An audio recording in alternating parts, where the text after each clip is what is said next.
everyone. This is Jenna McLean. I'm going to be the organizer for our webinar today. I'm just going to wait maybe one more minute for a few people to pop on, and then we'll begin.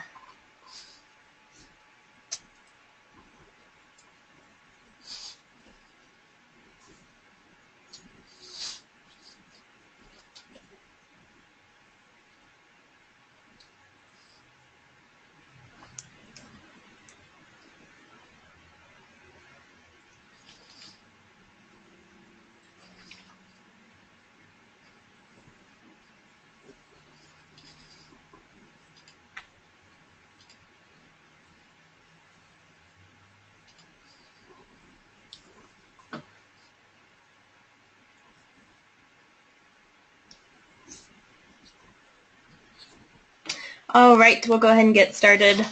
Hello, everybody, and thanks for attending our monthly webinar today. I know it came very quickly after our February webinar, so I'm glad that many of you were able to make it again. Today's webinar is titled Expanding the Model of Primary Care to Include Complexity, and our speaker today is Andrew Valeras. So a little bit about Andy. He's a family medicine physician at NH Dartmouth Family Medicine Residency at Concord Hospital. He's also a coach for the Leadership Preventive Medicine Residency Program. He received his undergraduate degrees in biology and philosophy from Boston College, his doctor of osteopathy from Midwestern University, and his master's of public health from the Dartmouth Institute. Dr. Valeras completed the NH Dartmouth Family Residency at Concord Hospital and the Leadership Preventive Medicine Residency at Dartmouth Hitchcock, Lebanon. Dr. Valeras currently seeks to integrate quality improvement and systems-based thinking with the clinical practice and education of family medicine providers in integrated teams. Dr. Valeras is an appointed board member to the Collaborative Family Healthcare Association. So just a few housekeeping things before we begin with Andy's presentation. Let's see if I can... So if you've been on one of these before, you're familiar that you need to mute yourself just to avoid excess noise as the presentation is occurring. And as we go along, you are welcome to enter questions in the questions box on your webinar toolbar. And these will be recorded and they'll pop up for us so that Dr. Valeras can answer the questions as we go or following the webinar. So I will go ahead and change the presenter to Dr. Valeras, and he will begin.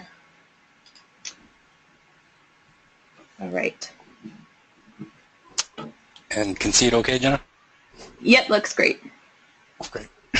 All right. Well, thank you very much for asking me to do this webinar today.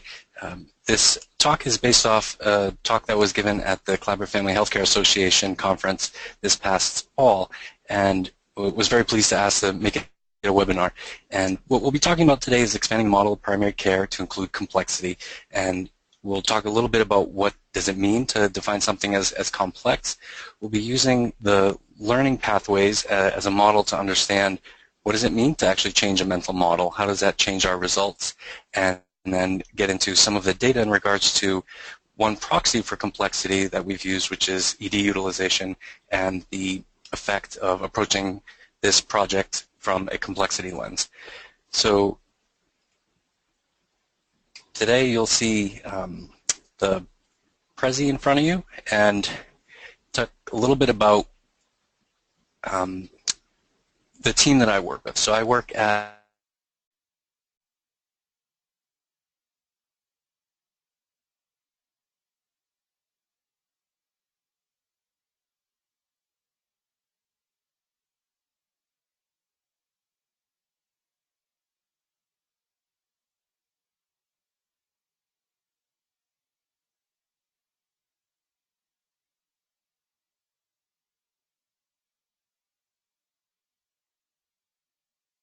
the system that I work in, and we'll talk a little bit about the importance of understanding the system in regards to quality improvement and making change in a complexity lens.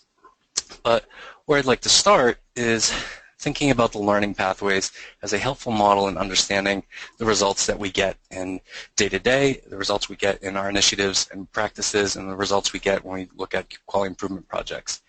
So the learning pathways is work of Chris Agiris many decades ago and has been continued by multiple groups. This particular model is taken from Action Design in Cambridge, Massachusetts. And working through this pathway one by one, it ends with results, understanding that there's three different types of results that we typically get. They can be task results, relationship results, or learning results.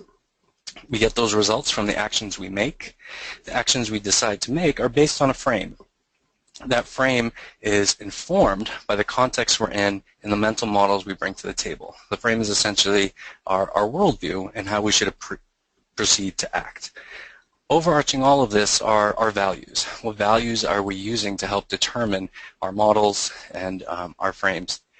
This can be really helpful in recognizing if we want to change a specific result. If we're looking at a result that's not desirable, we can think about how can we get a different result. One way, which is called single loop learning, is looking at can we act differently? Can we think about the actions we've taken and say I want to get a different result and act a little bit differently? This often leads to a cyclical pattern, which some people define as the definition of insanity, going round and round and round here, slowly, maybe incrementally changing our actions, but not necessarily getting a different result. Where the learning pathways becomes helpful is thinking about what would it mean to rethink the problem? How can we approach things from a different frame? If we really want to create dramatic change and look at a vastly different result, we may have to redesign our mental models or consider our context that we're working in, and perhaps those might be places to intervene. So a little bit more detail or understanding of context and why that's important. This picture comes to mind. So thinking about individuals going to a workout arena. And in this picture we see people going up an escalator to go into a fitness gym, perhaps to stand on the Stairmaster for an hour. So the context here is driving their frame, their worldview. I'm going to work out. I haven't started working out yet. I'm going to take the escalator. Model, the best example I've heard of model, is that it is the computer hard drive that we all have. This hard drive starts spinning from the time we're born, potentially even beforehand, accumulating data, and we pull from this hard drive to make sense of the world. Combined with context, it then informs our frame. An example of what would be reframing is the high jump. When we think about the high jump, most people probably have a mental picture of what that looks like. I just want to give people a few seconds to think about what that high jump looks like. If you were going to watch the high jump on TV, what would you see? For most people, it probably looks like this. The gentleman or the woman running up to the bar, arching their back into the air, and flipping over the bar. This is known today as the Fosbury Flop. But for me, I was interested to learn that this is not the way it's always been done. Prior to the Fosbury Flop, there were people diving over the bar, and prior to that, there were people doing the scissor kick. So the picture below is someone scissor kicking over the high bar. And what Fosbury realized that in these various ways to get over the bar, people change their action slightly. They change maybe their stutter step or how quickly they approach the bar. But he said, I want to think about the bar differently. I want to think about this whole problem of trying to get over this bar from a different frame. And when he did this and changed his approach to the bar, got dramatically different results. So we look at the values for the high jump over time. When Fosbury came, he set a new world record. And from that point, continually, there was improvement. And now people are continuing to slowly improve upon the Fosbury Flop. So one example of what it means to rethink a problem to potentially get a different result. What we'll be focusing on today is examining some of our models and thinking about what models do we use in healthcare, what models prevail, understanding where those models may have come from, but then trying to understand what would it mean to consider a different model. And the best example I've found in regards to what it might mean to have the experience of remodeling is going back to your childhood. And if you believed in Santa Claus, what was it like the day you found out about Santa Claus? Just give everyone a moment to pause and think about that moment. And if you want to chat in or if you want to just describe in one word, what was that like when you found out about Santa Claus? And just hold that for a second. So for many people, it's often a devastating event.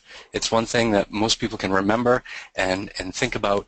And we ask the question, why is it? Why is finding out about Santa Claus so hard when you're that age? And when I think about my personal experience finding about Santa Claus, suddenly the world changed.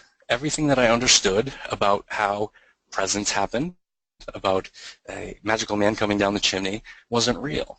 What this meant was it shook my foundation of understanding and started to question other things. It started to question, what about the Easter Bunny? What about the Tooth Fairy? What about all these other things that I've taken as truth? What does that mean for my reality? This is pain that is removed from many of us, timeline-wise, but thinking about what it meant for, sorry about that.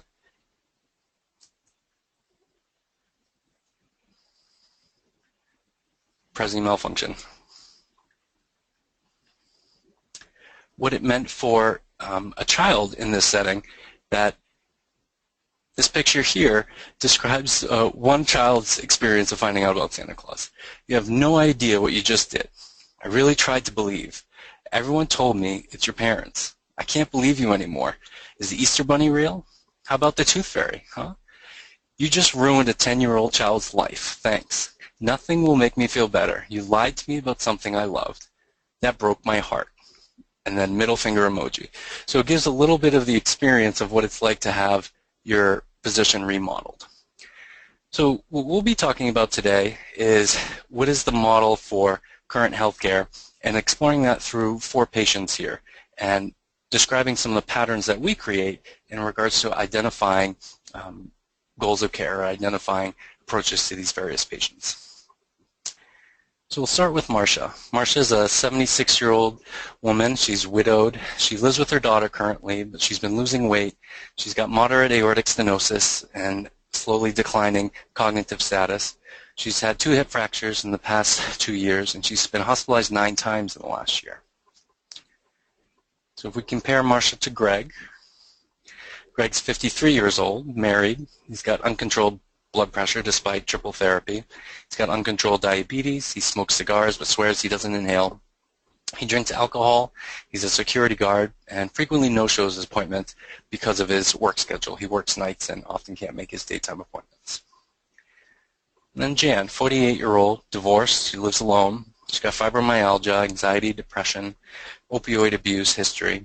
She's had 19 emergency department visits in the past year for pain, and she recently moved from Rhode Island with her to be closer to her sister, and is new to the area. And Biplop, 7-year-old boy, he likes to go by Bobby, and he's in the 1st grade.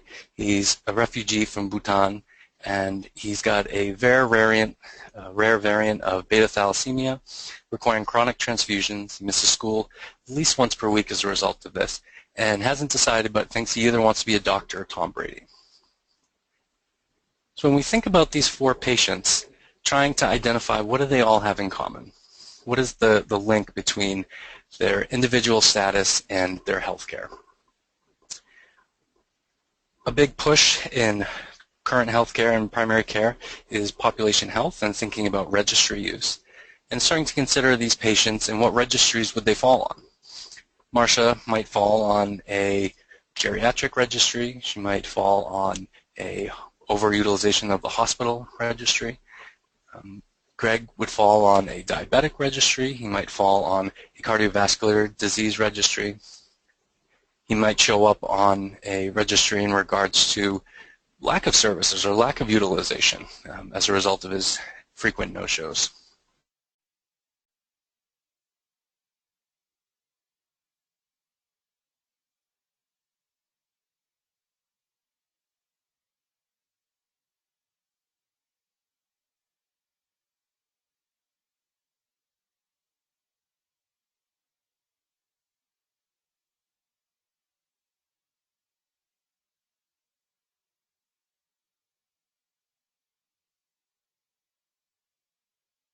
Have in common is that they're complex. And when we use the definition of complexity, when routine care is insufficient to meet the needs of patients and the healthcare team, this is definition that we've used for a few years now in regards to the work C.J. Peek has done, Mac Baird, and has been the most helpful definition to just help define when is someone complex. And when we use this definition, it becomes clear all of these patients in some way aren't getting their needs met. And then the question becomes why. Is it a result of their complexity? Is there some domain of their complexity that we may be able to target to better meet their needs? And we'll be talking a little bit about that today. Recognizing that approach is potentially a different model. It could be a different approach to care. Where in the medical model, we are very focused, and not wrongly, on diagnosis and treatment. It's based on the scientific method. It has been enormously effective. It is the reason why patients don't die of AIDS as often. It's the reason why we live with having bouts of pneumonia. It has led to its success, and in some ways, its stronghold on our approach to care is because of that success. It has worked for so many things. But as care has become more complex, as our patients have become more complex, not with singular diagnoses, but with multiple comorbidities, with multiple systems issues, with more diverse teams, is it the model that always should dominate in our thinking and creating our worldview? Being part of CFHA and really believing in the integrated behavioral health care model, people argue, well, it's different when you include behavioral health. And in many ways, it can be different if the conversation changes. But at the same time, behavioral health model itself often follows the medical model in that way of diagnosis and treatment. So thinking about what would be a different model to approach these patients with. And one model could be the complexity model. So how is complexity different from simple or complicated? One way to define it is through this contrast, recognizing that there are simple problems. The often example is a puzzle. The way we think about simple is solving a puzzle. Following a recipe is the way we can come to terms with a simple issue. So a recipe is essential. You need that direction. They're tested and can be replicated over and over again if you put in the same ingredients. The quantity and the nature of the parts are really what drive the outcome, and recipes typically pretend standard products. So if you're doing the same thing over and over again, you have pretty good certainty of the results every time. Compare that to a complicated issue or a problem. You have sending a rocket to the moon. You still need formulas and thinking about multiple formulas coming together. You also need a high level of expertise with many specialized fields in coordinating these many expertise together. The parts are equally important, but they need to be coordinated and brought together in the right way. Rockets are similar in critical ways, so they have similar components that works in similar ways. And if you get one rocket to the moon, it helps you get the next rocket to the moon based on what you learned and based on the high degree of certainty that once you've done it once, you've kind of figured out the secret recipe to get the next rocket to the moon. Raising a child is one example of what it might be to be complex. Formula have very limited application when it comes to raising a child, and I can speak to personal experience in that regard, that raising my eldest daughter is vastly different than trying to raise my son or my third child. That expertise, it doesn't matter how many books we read, that they're not going to have the answer. That relationships between the individuals are key. You can't separate the parts from the whole. Every child is unique, just as every individual patient is unique. And even with all of that understanding, uncertainty of the outcome remains. We can do everything possible to think we were doing the right things, but it's still left up to a massive amount of uncertainty, and that's the nature of complexity. Stacy and Zimmerman did a lot of work in regards to another pictorial model of what the difference is between simple, complicated, and complex.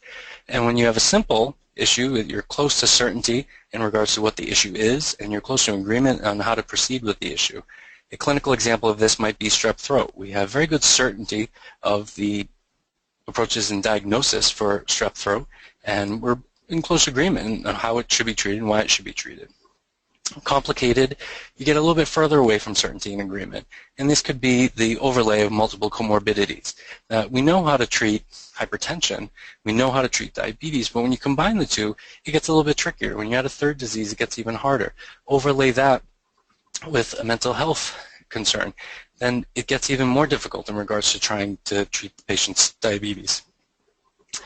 And the zone of complexity, it's that spot where you're pretty far away from certainty and agreement, but it's not chaos. And the difference here is complexity has an approach. Complexity has tools and science in regards to how it should be approached, as do simple and complicated issues. It is different than anarchy, where you really can't understand what's going on. And all you can do from anarchy, the only approach that I've seen helpful, is to sit back and look for patterns. And eventually a pattern may emerge, which may then help bring this patient into a more complex realm where you can then apply complexity approaches. So if we get back to using this different model, an example that we could think of is, how do we know who's complex on our teams? And this was a question that came up at our institution in regards to, sure, we can understand complexity and we can understand what defines someone as complex, but who are our complex patients, and are there computer algorithms, or are there other ways of understanding complexity?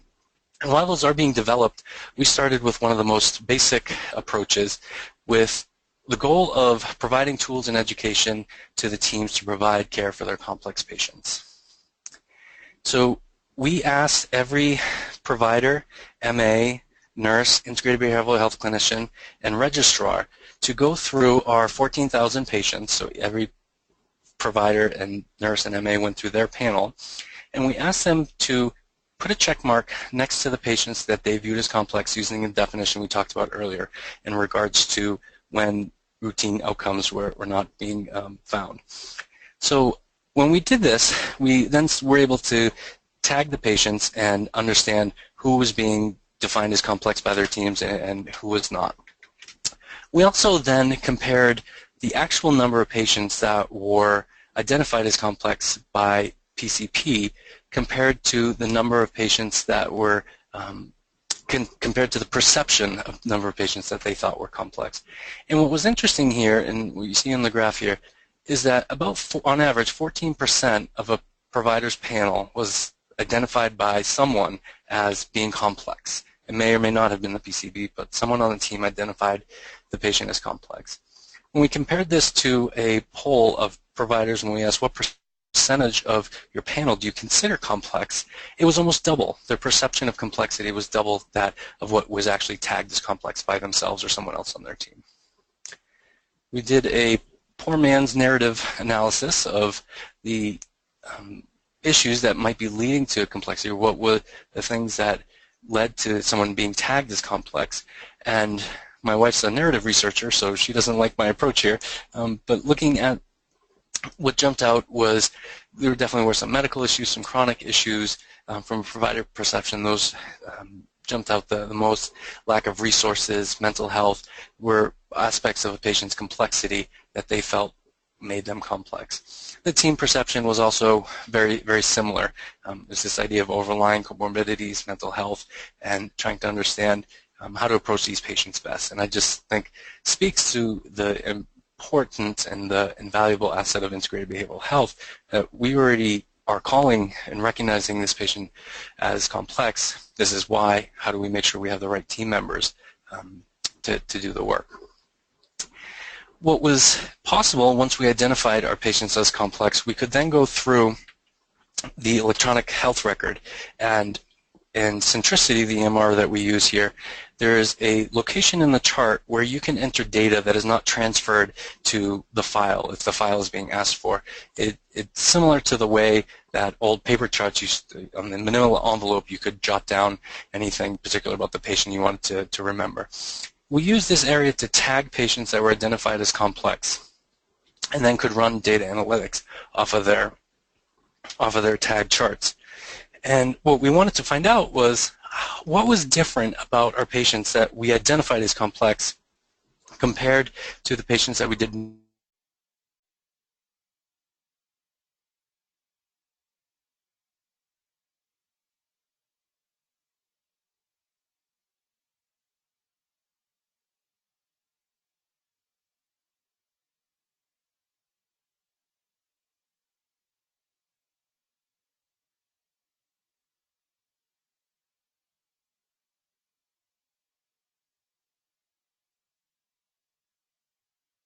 Is statistically significant by 0.05. So thinking, or 2 standard deviations is what these bars are at. So looking at, are they employed or not? And we found that patients that were identified as complex were more likely to be unemployed than those that were identified not as complex. Were they married? It didn't matter if they were married or not. Did it matter if they lived in Concord, New Hampshire proper, or outside of Concord in some of the surrounding more rural towns? And that didn't seem to matter either in regards to our teams identifying complexity. We then started to look at medication usage, and not surprisingly, the statistically significant finding of they were much more likely to be on an antidepressant. They were also much more likely to be currently prescribed an opioid according to their chart. This was accounting for all opioids prescribed through all the various practices or specialties, including the methadone clinic.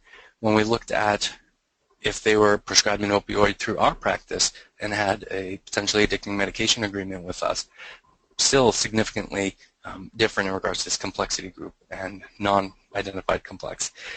And this is speaking to mostly around our perceptions of who are the patients that we feel are complex or we struggle with meeting their healthcare needs. There was an assumption that based on our identification of complexity, this would translate to clinical outcomes, that this would translate to how the quality of their care in some way. However, when we looked at some of the metrics around blood pressure, if they had systolic blood pressures over 150 or uncontrolled blood pressure, we thought that more complex patients would be uncontrolled, but it turns out they weren't. And we looked at cholesterol treatment, and we found that similarly that they also were not outliers in regards to their complexity. So it started to paint a picture, and maybe it's not biologically complex or medically complex. There's something else leading to what we're defining as complex as teens. When we looked at BMI, we found that patients that are obese, we consider more complex. This begs the question, are they more complex because of their obesity, or are they more complex because we struggle to have the right tools to address their obesity and the health outcomes that result of their obesity? Again, similarly, when the patient's decision-making is driving the health outcome or the health concern, and we're not in control of that, is that what makes them more complex? Or is there something to someone's complexity that could be driving their need to smoke? The one biologic metric that did come forward did show that uncontrolled diabetes we identified as more complex. And where this, I think, becomes particularly concerning is when we look at utilization of resources, but where the health system can do harm when we're not identifying someone's complexity. So when we looked at the number of patients who had greater than 10 CAT scans, 21% of the identified group of complex individuals, which in total was only about, again, 14% of our population, so that's maybe just around 1,200 people, 21% of them had greater than 10 CAT scans compared to the non-identified complex patients. And it begs the question, are they getting these CAT scans because of medical complexity? Or are they getting their CAT scans because they're complex in some other way? They're coming, their unfulfilled healthcare needs continue to arise. And the medical model does not have another approach other than let's continue to diagnose and treat, let's put you through the CAT scan again. So when is not identifying complexity actually leading to harm? Same can be said for utilization in regards to hospitalization. Thinking about the people that were hospitalized in the last year, the team-identified complexity group far outnumbered the percentage-wise the patients that were not identified as complex. And then this was surprising to us as well, that if someone was identified as complex, we see them, and we see them a lot. They've definitely been seen in the last year, so 97% of the complexity group had an appointment and came to that appointment in the last year. And then 81% had been seen in the last 90 days, so they're here frequently. So is that how they get identified as complex? Is they're just here a lot? Or are they here a lot because they're complex and we need to continually check in on them?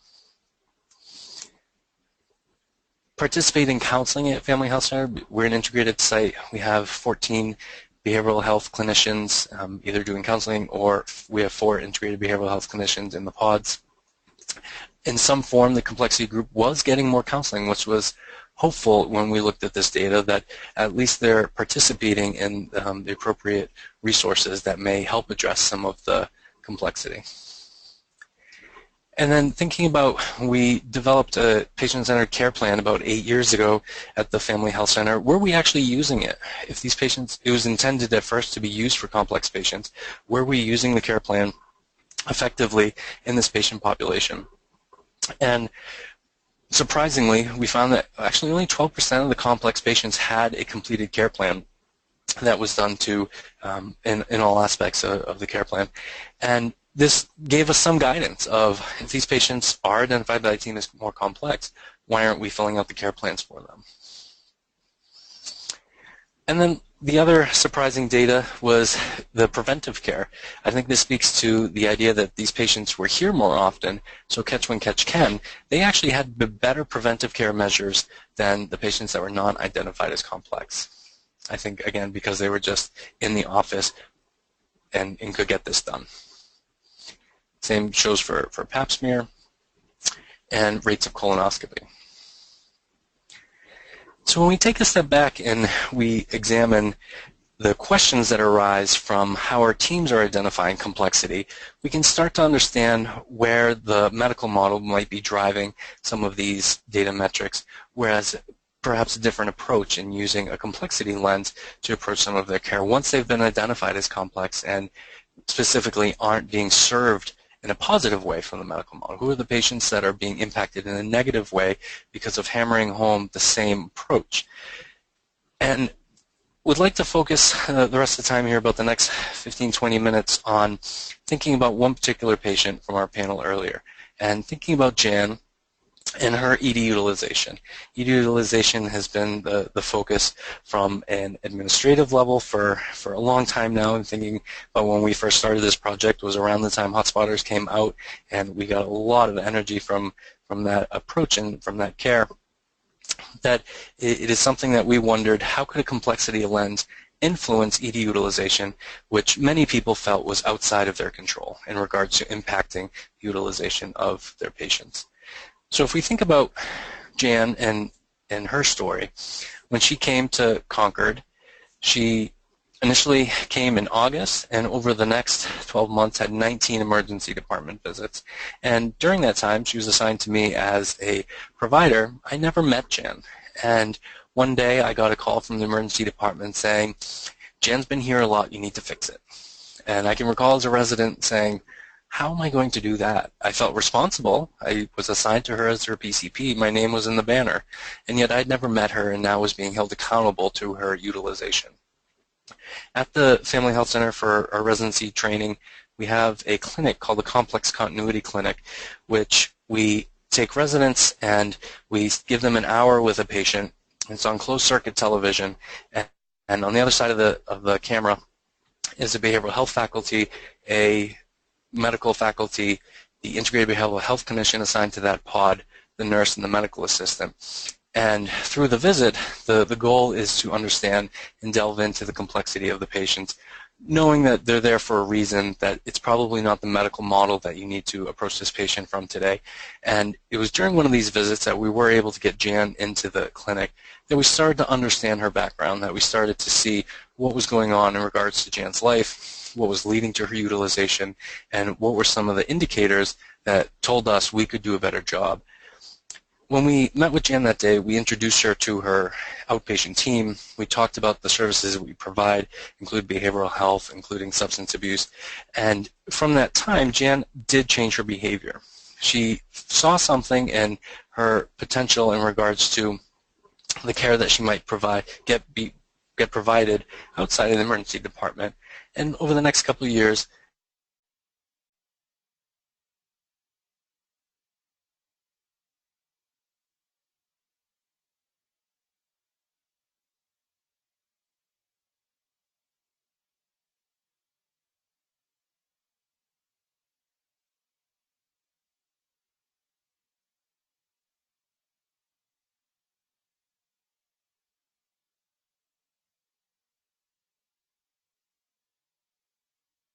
and we started to think, who else is out there and what is the magnitude of the problem in regards to ED utilization just in one pod. So a pod at the Family Health Center consists of about 3,000 patients. And when we looked at pod utilization of the emergency department on a weekly basis, we found, like similar to other data in the country, that ED utilization was increasing. And that at this time period, on average, about 30 visits per week were made by the 3,000 patients on Blue Pod. We also found that, similar to New Hampshire Medicaid data and national data, that about 5% of the Blue Pod patients were accounting for 50% of the ED visits. So again, using that high utilizer definition of 4 or more visits, that those individuals with high utilization accounted for 50% of the visits to the ED. And we started to wonder, well, what's different? Why are high utilizers in this setting using the emergency department more? And we'll admit, in the beginning, we started with the medical model. We looked at what are some of the factors that might be contributing, trying to diagnose the problem. We were treating this as a complicated issue rather than a complex issue. And what we found was it didn't matter which way we ran the data. So in front of you, you have a report out from a multivariate logistic regression in regards to what might be some differences in this patient population. And just one example of some of the variables that we considered, the only one that fleshed out in running this 10 different ways was that they were more likely to be on Medicare or Medicaid. This was not surprising, and this was something that has been corroborated in the national data as well, but really didn't give us much guidance in where can we pinpoint, what service line needs to be impacted, what approach to these patients is best taken in regards to ED utilization. So that's where we're able to take a step back and say, what if we approach this from a complexity lens and systems approach, identify the patients, understand the needs of those patients, negotiate how to meet those needs, and provide the agreed upon care. But the complexity lens and the system lens comes with understanding that every system is perfectly designed to get exactly the results it gets. We were getting these results not because of the patients, but because of the patient's interaction with us, because of the system that they were engaging in, and in part because of our system. So we took the systems approach and said, what is it about our system? Can we identify the problems within our system driving utilization, understand the problems, negotiate how to address those problems, and then provide the agreed upon solutions within the system? The allegory that a fish can't see water, or the fish is the last to discover water, held very true when we started to explore how do we know what our problems are. We think everything's fine. To date, the patient has always been the problem. If we're saying the patient's not the problem, they're a result of a problem that we're actually creating, how would we even determine that? And it was determined that we need to ask the patients. We need to form a patient advisory committee made up of high utilizers. And it was in this process that I began to understand the stigma that came with the high utilizers. When I mentioned this to some of the ER docs, to some of the faculty here, and other members of the QI team that we were looking at this, they said, I hope you wear a bulletproof vest. I don't think you realize what you're getting in for. And I think there was just this understanding that high utilizers are bad people, and somehow that this was going to come back to haunt us. But we went through anyways, and we asked all 120 of the high utilizers on Blue Pod to join this patient advisory committee. Of the 120, 30 showed interest. They were provided more information via mail. Of that, 11 responded and said that they would come to the first meeting to understand what it was more about. And of those 11, 6 came. So our patient advisory committee was formed of 6 high utilizers. And they knew the minute they walked in. They began talking. They looked at each other and said, wait a second, are we the frequent flyers? And they were able to understand what they brought to the table, and we were able to frame for them, we're failing you. We're not doing a job taking care of you in regards to your urgent needs at the Family Health Center. We want to do better. Can you help us do that? So one of the things that came out first when they were opening up to us in regards to the perception of care they were receiving at Family Health Center, the process of care that they were receiving, and how we could do a better job, the first thing that came up was our triage system. So in front of you is a process map of the phone triage, and a very long, complicated process to either get an appointment at the Family Health Center or be directed to the emergency department or receive home care. So it was through this process that we identified some areas where the patient said, I could really have a different experience if I knew when I called that this person knows me, that this person understands who I am and knows my history and background.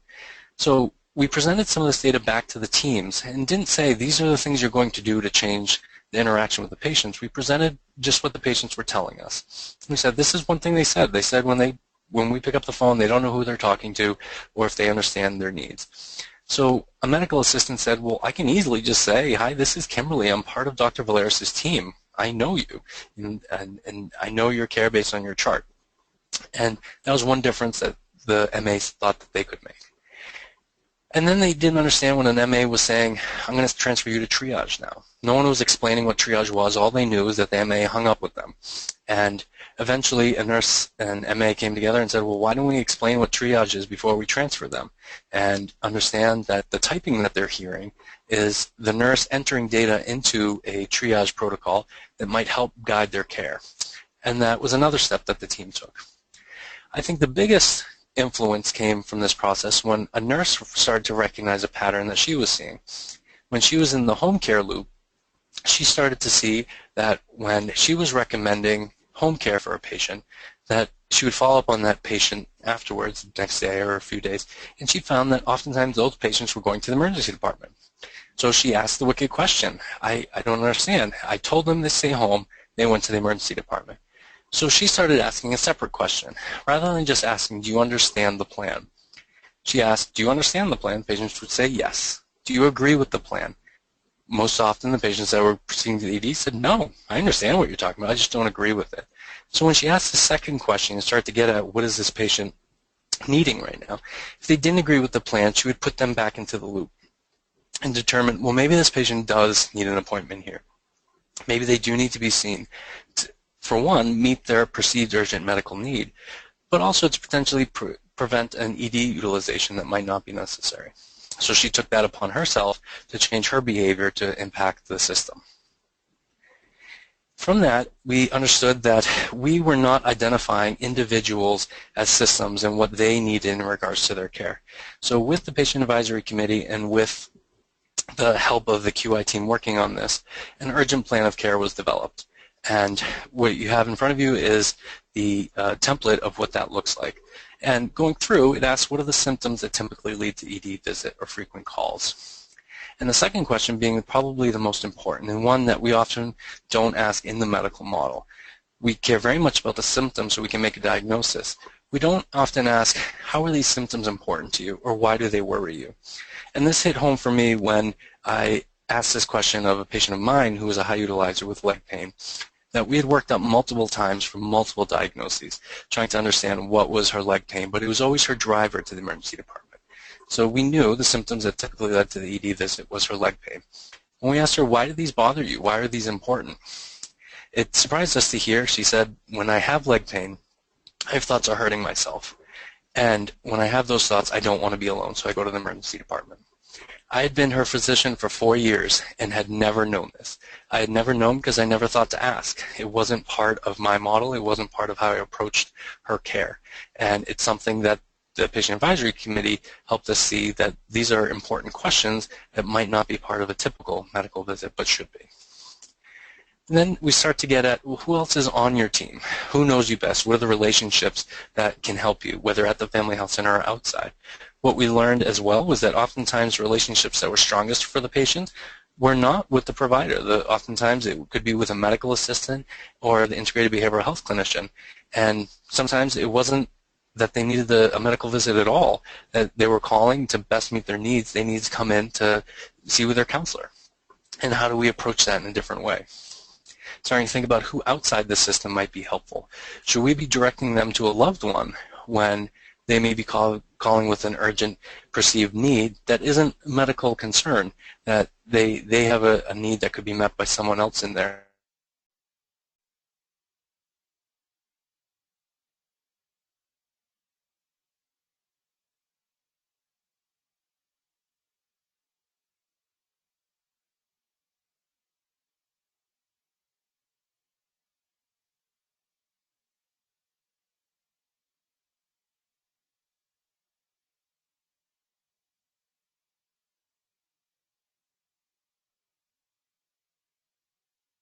the relationships, the agents within the system, who else is in the system that can help, what embedded systems are these patients living in that could also be a resource. And it was very exciting for us when we started to think about, well, what would a complex care plan look like that include complexity? We realized we already had it. They had already given us this information without knowing it. So what happened as a result? When we looked at the high utilizer group, again, that 5% of the pre-identified, we saw their number of weekly visits declined.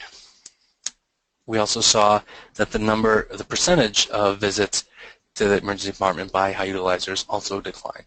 And this was very heartening. We saw that we were impacting the care of our patients in some way.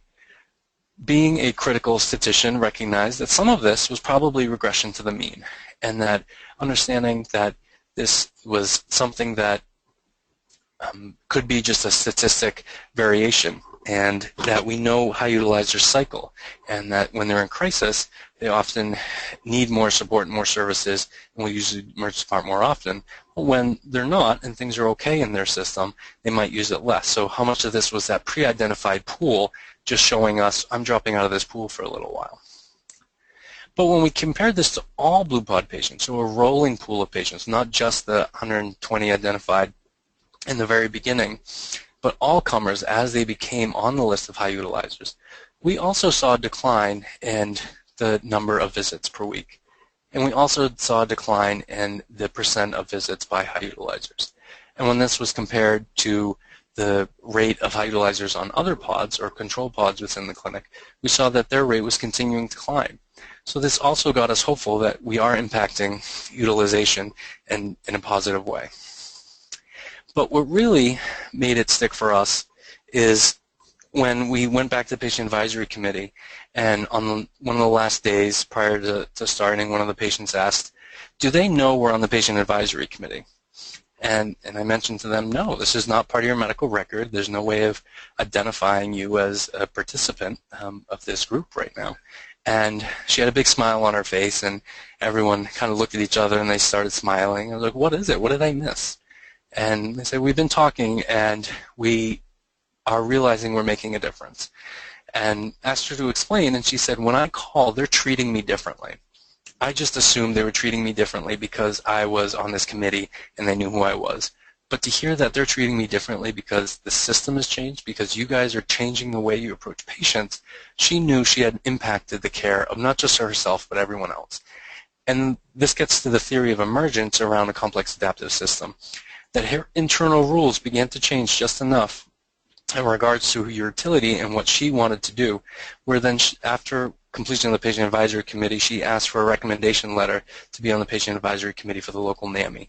And this was an example of an embedded complex adaptive system emerging differently as a result of the system that she was working in. So thinking about complexity science and what it means to approach problems in a different way, potentially from a complexity lens, that this is something that I'm personally interested in, something that looking for others to collaborate and thinking about complexity in regards to how we approach care. And something that's been done for quite a while. This is not new. I think it's just slowly being adopted in regards to healthcare. And just some of the examples of some of the conferences in regards to approaching systems and complexity in health. The first one was 2 years ago in DC. The second one was just recently in Billings. Literature and books around how to use systems complexity science in healthcare. Thinking about healthcare delivery as a complex adaptive system might be the first place to start. Thinking about how do we cope with complexity, educating our interprofessional teams in regards to understanding and approaching complexity rather than hiding it and running away from it, which oftentimes is what we do when we're faced with the mess of complexity. If we don't have the tools to approach it, we're not likely to address it. Thinking about the tools out there, I think of the work that's been done around what was the Minnesota Complexity Assessment Method, now the Patient-Centered Assessment Method. That's a tool we often use out of Minnesota in regards to identifying the domain of complexity. Our current next steps in thinking about how do we identify complexity and how do we meet the needs of these patients is we're moving over to Cerner, and as part of that process, we've worked with Cerner in saying we need a longitudinal care plan that we want to use on the inpatient, outpatient side, and they were able to work with us. And as part of this process, we've identified 5 domains of complexity that everyone will be tagged on, so we can use a metadata analysis to look at where is our gaps in regards to our care for our complex patients. Is it social? Is it resources? Is it behavioral health? Is it medical? So we can get a better understanding of what resources should we be using to address the complexity of our patients. So I want to thank everyone for their time and thinking about what it means to address things from a complex range. The talk is called Introducing or Using Complexity in Primary Care, expanding the model to include complexity. But the thing I think most people in primary care and integrated behavioral health settings know is that that's what we were always built for. We just weren't calling it that. And now that we have a language, we have a science to try and more formally use in regards to approaching this care, I think primary care and integrated behavioral health care is really the place where complexity in healthcare will thrive. And thank you everyone for your time, and I believe we have a few minutes for questions. Thank you. Yes, we don't have any questions that have been submitted so far in the box, but since we do have a few minutes, do feel free to enter any questions you might have in the question box, and we'll see those as they pop up.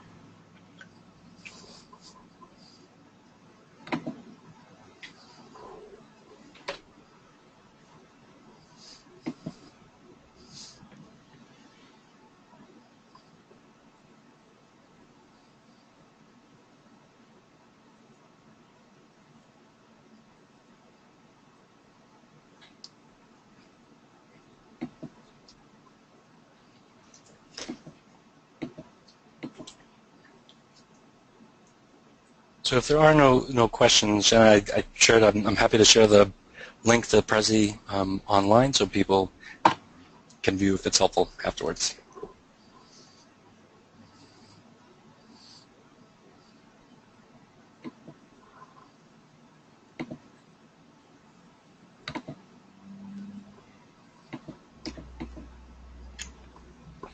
Perfect. Yes, we will be posting the presentation as well as the recording of this webinar on our website in the next few days. So yeah, it looks like we don't really have many questions, so I think we are good to call it a day. Thanks everybody so much for attending our webinar, and keep in touch for details on our April webinar. And thank you, Dr. Valeras, for presenting. Thank you very much for having me. All right. Have a great day, everyone.